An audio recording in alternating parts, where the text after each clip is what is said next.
An international pro-life group is calling out the Organization of American States for failing to address the right to life while meeting in Washington this week. 35 countries from North, Central, and South America make up the OAS. It wrapped up its annual General Assembly earlier this week. The goal of the group is to promote peace and collaboration in the region. Their main pillars are democracy, human rights, security, and development. Joining me now is the president of Human Life International, Father Shenan Boquet. Father, welcome to the program. Great to be with you, huh? Absolutely. So tell me, what is the OAS doing in the region, in the Americas, that you object to? Well, I mean, the main point really with the OAS is to raise the cause of life and family, those pillars that you just talked about.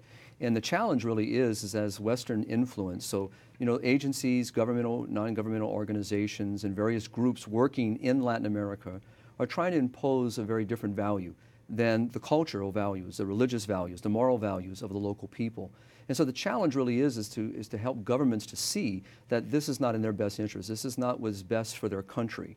So to westernize the thought or to bring in these Western mindsets only undermines the good of their society and undermines the good of their people, their families. So that's really our biggest challenge, and that's pretty much our biggest confrontation on these issues with those that we're trying to bring these issues to bear. So many of the political entities that are there fighting for their cause, trying to push these issues, we're standing up and saying in opposition that this is not something good. So that's really been the challenge at the OAS.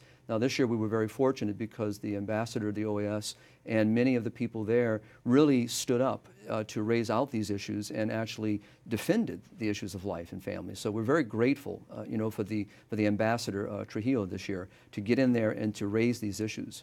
One of those countries where you're actually going on missions trips is to Peru, actually, and abortion there is illegal except in the cases of the mother's life is in danger. So many pro-abortion groups have been trying to change that. What is the climate like there in terms of the life issue in Peru? Well, again, it's the culture. So I was there for a week, for one of our programs, working with priests, seminarians, religious, and the lay leaders, all on the family issues. So what you felt in the room with all these people is a sense of, a love of family, a love of their values, and they respect their culture, and they want others to do the same.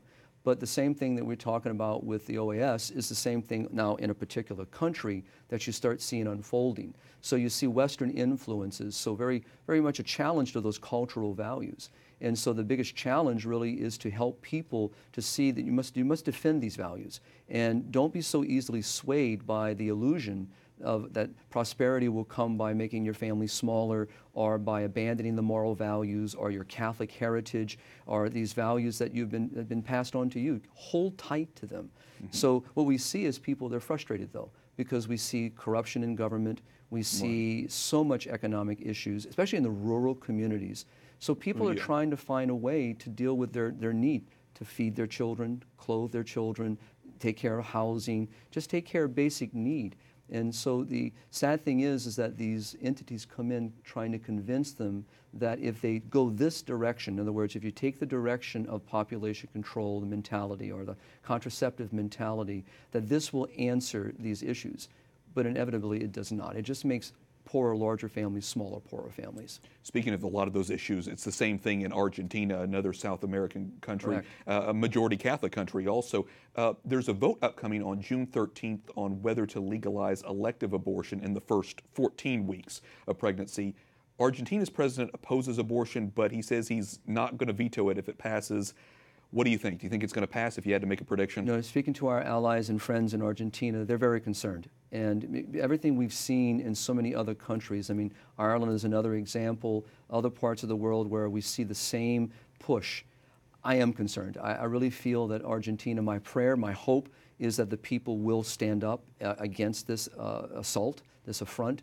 But unfortunately, there's so much money, so much pressure, so much media influence, and that's what's controlling the conversation. So good people are just kind of feeling, well, what's the point of me going? They're telling me it's already a done deal. But our friends tell us that this is a real pivotal moment, and that if the Argentine people come out and really vote for life, that this would be in the best interest of their country. So they're really working tirelessly until the very end to make sure that people hear the other side of the story. So, but underneath is a heart that's very concerned. I am very concerned, and my feeling is they're going to move in that direction because we see the movement everywhere else. So my heart tells me, no, they won't do it, but my gut tells me from everything I've seen in other parts of the world, recently Ireland doing with the referendum, that the pressure is very, very real, and the opportunity to give way to it is also real. So I pray I'm wrong. I pray that on June 13th we hear some great news, that they stood for life like what happened in El Salvador recently. But probably maybe not necessarily feeling it right now. So we'll see. Yeah, we'll see how it goes. Well, like I said, it's nice to hear that a lot of pro-lifers are working towards this, and of course our viewers are going to be praying for them as well as for your organization. So Father Shenan Boquet, President of Human Life International, thanks so much for talking with us. Thank you, Wyatt. Thank you for having me.